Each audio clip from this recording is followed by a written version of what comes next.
Man, Jimmy, this is some serious gourmet coffee.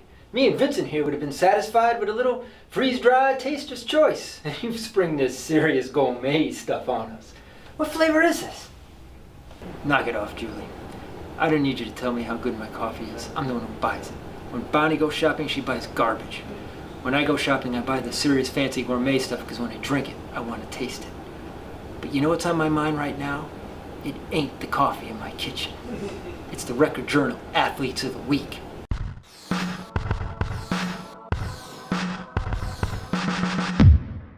Good morning, good afternoon, good evening, whenever you may be tuning in. I am Bryant Carpenter, sports editor of the Meriden Record Journal, and welcome to the gourmet edition of the Athletes of the Week show. We are in week 3 of the fall season. It's October. It's still nice and warm, which is nice. We could still wear shorts, still go on bike rides, still go on good runs, and still have good practices and games. We'll be there this week, next week, every week, and we're going to have our Athletes of the Week nominees coming up for week 3. We've got winners for week 2, and of course our highlight show will be airing on Saturday after Friday's football games are in the books. Rivalry week, a full week of football. It's a lot of stuff this week. So first things up, let's go back a little bit in time to our week 2 nominees from last week. If you remember, we had Chris Aceves, Wilcox Tech Soccer. Wilcox Tech is still undefeated. They are 9-0. Big game tomorrow with Bullard Havens over on the west side. That's a big showdown for the Indians. 9-0 against 7-0-1 Bullard Havens. Was Chris Aceves our Athletes of the Week? I don't know. Right next door, Cam Germe, Platt goaltender. He was a nominee from week 2. And also going down to the south a little bit, we have West Tersey of Sheehan football. Sheehan, by the way, while we're on the topic of West Tersey, let's just give a tip out to the Titans for the great game they played down at Fairfield Prep. Biggest SEC school in football in terms of boys enrollment against the smallest. That game was tied 21-21, a game that really shouldn't be on the schedule. Tied 21-21 in the fourth quarter before Prep pulled away 38-21. Tip of the hat to Coach John Ferrazzi, Athlete of the Week nominee West Tersey, and all the Titans for a job well done. So there you have it. Aceves, Germe, Tersey. Who got the most votes? Cam Germe. Platt High School, we caught up to him before he and the Panthers played the Spartans on Monday at Falcon Field. Shawnee? This is Sean Grofsik here, and I'm here with our male Athlete of the Week winner, Cam Germe, junior from Platt High School. He's a Platt goalie. Just your thoughts on being the Athlete of the Week. Really thankful. I'm glad that I got a lot of votes. Thanks to everyone voting for me. This is kind of bad. I'm kind of surprised, shocked. Everyone else had a real good performance this week, but it helps to win, and my team had a good win against Hartford Public. Yeah, tell us about that game, the Hartford Public game. You went in overtime. There was a bunch of goals scored, right? Yeah, it was a bunch of goals scored. That wasn't great for me as a goalie, but it was a tough game. It was well fought. My team had my back, and I had theirs. And, we finally came out with a win, and it was our first one of the season. And it really helped us as a team. Tell me about that stop you made on that PK. I don't really think much of it when there's a penalty kick. Like, my teammates usually ask me, like, am I mad at them if they caused it? But, I don't really think much of it. I have a job I have to do. And, I don't know, I just reacted and got pretty lucky, actually. How big was that for you guys to come out with that one with a win? It was big. We've had pretty good team chemistry. We lost a lot of players last year, but we have some new players coming up, some new freshmen that are pretty good. We've had it together as a team pretty well, but getting that first win really solidified it, and we're hoping to get more wins as we continue. You've been a goalie for several years, you were saying. What is it about this position that you enjoy? I've just, ever since I've been playing soccer, I've been drawn to it, and I don't know, some people ask me if it's a lot of pressure, being like the last line of defense. Personally, I like it. I don't know, it's been my best position, and if you see me out in the field, I would not be at this level out in the field. I'd definitely be playing tomorrow with JV.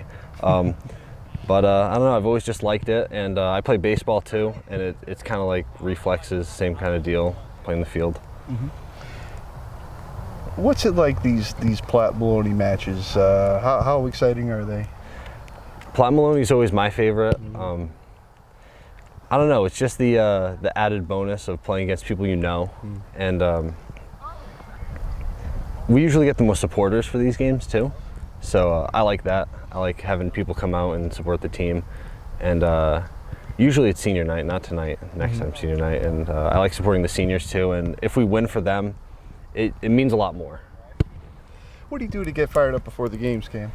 I usually listen to music. You know, spend a lot of time with my team. In the locker room, we usually talk about the game, get prepared. I talk with my fellow captains, Colby and Hubert, and just like on the bus, get mentally prepared. You know, just think about what we have to do. Do you have a nickname on the team? No. Not really. No, just no. Cam. I don't know. Yeah. I mean, no, not really. Bus rides are fun though with the guys? Bus rides are fun. We. I mean, a lot of times we'll just focus, think about the game, talk about the game. On the bus rides back, sometimes we rap a little bit. That's pretty fun. It's kind of team bonding that we do. We have good chemistry on the team this year. I really like the team. Well, congratulations again. Thank you very much. On being selected, and definitely a well-deserved honor here. Johnny and Pete, thank you for catching up with Cam before the Platt Maloney game on Monday. The next night, the guys were right out at it again. Ken was joined Pete this time down at Lyman Hall for the Lyman Hall Sheehan soccer doubleheader. Pete, was that at Lyman Hall or Sheehan? Because there's so many games, I can't keep them straight. It was at Lyman Hall. Soccer doubleheader. That game featured Olivia Dubuc, who was one of our Week 2 Athlete of the Week nominees. Did she win this week? Or was it Lindsay Abramson of the Cheshire Volleyball team, another undefeated team? They hit the halfway point at 10-0, undefeated like Wilcox Tech Boys Soccer. And her third nominee was Melanie Polanco of Maloney Volleyball, one of the state's best servers. She is among the ace leaders in the state. And our winner from Week 2, as voted upon by you folks in our Athlete of the Week contest, was Olivia Dubuc, who had a hat trick against Lyman Hall to lead the Titans to a 5-1 victory just the other night. We spoke with her also this week, Shawnee and Pete. This is Sean Grofsik here. We're back at Sheehan High School for the second week in a row for the Record Journal Athlete of the Week. I'm here with Sheehan sophomore with the girls soccer team, Olivia Dubuc. Hi. Hi, how are you? Just wanted to get your thoughts on being the Record Journal Athlete of the Week. Yeah, I was very happy. Like, I got it last year, and I owe it all to my teammates. Everything that happens onto the field and everything from my success, it's from everyone around me. So I'm very grateful for the team I have and the coaching. Tell me about your role on the team.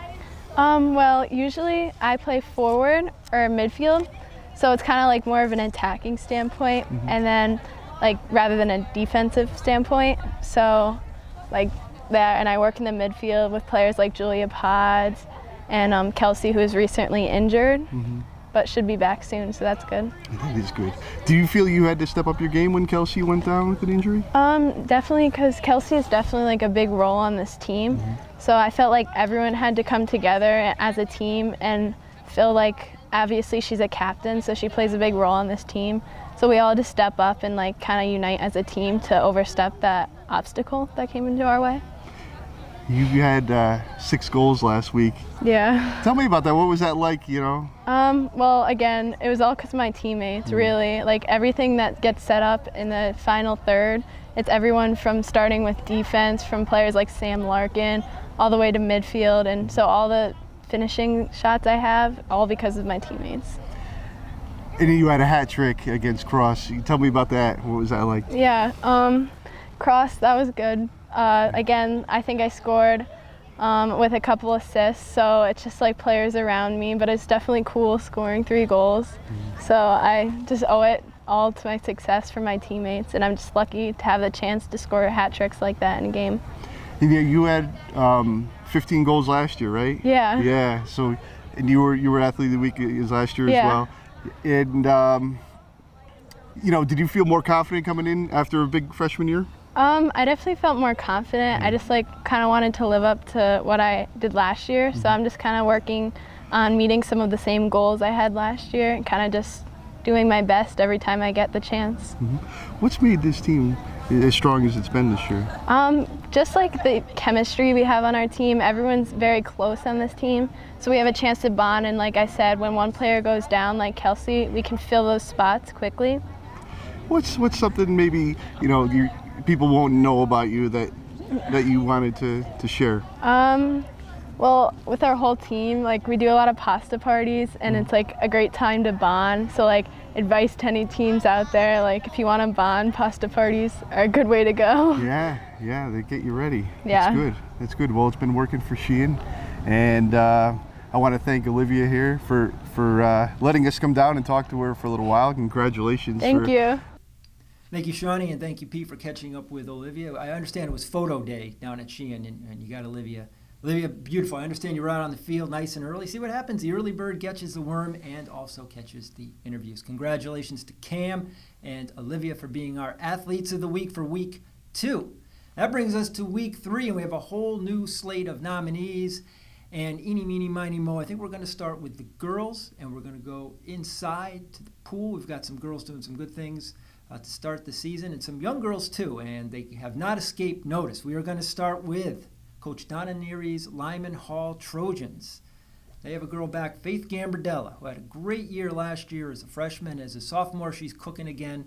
Last week in 2 meets, she was twice a double winner, which that happens a lot. The best girls will win 2 events in a meet. That happens. But the beautiful thing with Faith is she won 4 different events, so that's saying something. And she also swam on 3 winning relays. Faith Gambardella, for your versatility in the pool, you are Athlete of the Week nominee number 1 for week number 3. For nominee number 2, we are going to stay in the pool. We're going to go down to the Southington YMCA, and we're going to check in with Coach Evan Tuttle's Lady Knights of Southington. They won their first 4 dual meets, so you can't help but notice that. You start to check out who's doing what for Southington, and you know what? It muddies the waters, believe it or not, because there's so many girls doing good things for Southington. The veterans like Olivia Fournier and Julia Dubuc, and then they got a bunch of freshmen who are doing so well. And I sized it up, I added it up, and in the end, the tally shows that the girl we need to go with is Megan Hammerland, freshman. And the first 4 meets, get this, she has won 8 individual races, and she's been part of 8 individual relays. That's a grand slam, man. 4 for 4. Good job, Megan Hammerland. Don't call her Maxwell Silver Hammerland because she's winning too many golds. You are nominee number 2 for week number 3, Athlete of the Week. Okay, and for girls nominee number 3, here in week number 3, we're going to go over to the volleyball courts. We had Platt and Maloney play on Monday night, their first rivalry match of the season. This was a remarkable match. Maloney on their home court. Clearly, I would say they would be the favorite team, if only for home court advantage. A nice emotional night, too. They honored former coach Sandy Piontek. Nice new banner on the wall. A lot of emotion. Maloney comes out, wins the first game. They're up in game 2. They're up 24-19, and then Platt fights off 5 set points. They win game 2, and they go on to win 3-1. Count that as an upset. I'd say Platt now, of course, would be favored when the teams meet over on the west side later this season. But for now, score the upset for Platt, and let's get a nominee from that team. And you know what? Who else could it be but mighty Isaac, Vanessa Isaac. She had 17 of Platt's 25 kills in that match. Vanessa Isaac, senior captain, quite a player for Platt. You are nominee number 3 in week 3. Okay, we move over to the boys' slate of nominees here in the gourmet edition of the Athlete of the Week show in week 3. And I got to say, I like to go with the kids who are hot. You want to get the kids who need to be recognized when they do some really special things. And for that reason, I've got to say, all 3 nominees this week, they're all football players. Usually they like to spread the wealth out, not only with the schools, but with the different sports. But this week, it's football. And that's just how it is, guys, because we have so many football teams doing very well. Southington's 4-0. We got a bunch of 3-1 teams. And we had teams win last week. Example, Maloney Spartans won their 3rd straight. They were here at Falcon Field. They won 34-7 over Bristol Central. And kind of a coming out party for Aiden Valentin, Maloney running back. He, of course, transferred from Wilcox after Wilcox went down to JV football for the season. The CIAC rightly granted him a hardship, so he didn't have to sit out half the season. Aiden, in week 4, rushed for 176 yards. He scored 2 touchdowns on the ground, also caught a touchdown pass. Pete might show you that little clip. I love this clip of Aiden, this little touchdown catch. Look at that little cut. I love it. Aiden Valentin, good game for you. It's good to see you out there playing. He's a good player. Will Cox, he had a great career, and it's nice to see him finishing up his senior year. He is Athlete of the Week nominee number 1 for the boys here in Week 3. Let's stay on the gridiron. No need for a timeout here. We're going to go over to Cheshire. Cheshire won 38-7 down at Jonathan Law, and, quarterback Will Graykowski, he threw for 160 some odd yards. He threw a couple of touchdown passes. He also ran for a short touchdown to get the Rams on the board, but I give you those stats, but I'm going to tell you right now, those have nothing to do with Will getting picked as an Athlete of the Week nominee. Absolutely nothing at all. Will's a senior. He's a quarterback. He's been a backup his entire career at Cheshire. But you know what? Sophomore year, his junior year, and again now as a senior, whenever the starter, Jack Rabe, a fine athlete, fine teammate, whenever he's gotten hurt, Will Graykowski has stepped in, and he has delivered. So for being an exemplary team player, Will Graykowski, you are our Athlete of the Week nominee number 2 for the boys.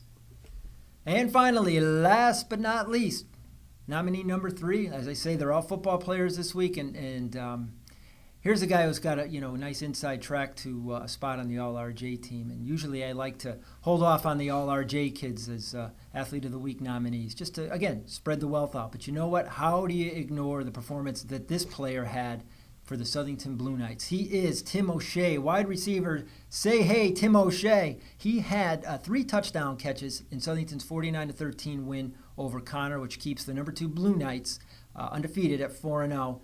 He had 11 catches in all for 116 yards. He is the area's leading wide receiver. I have his stats here on our Magic Dry Eraser board. He has 27 catches, 347 yards. Both are area highs.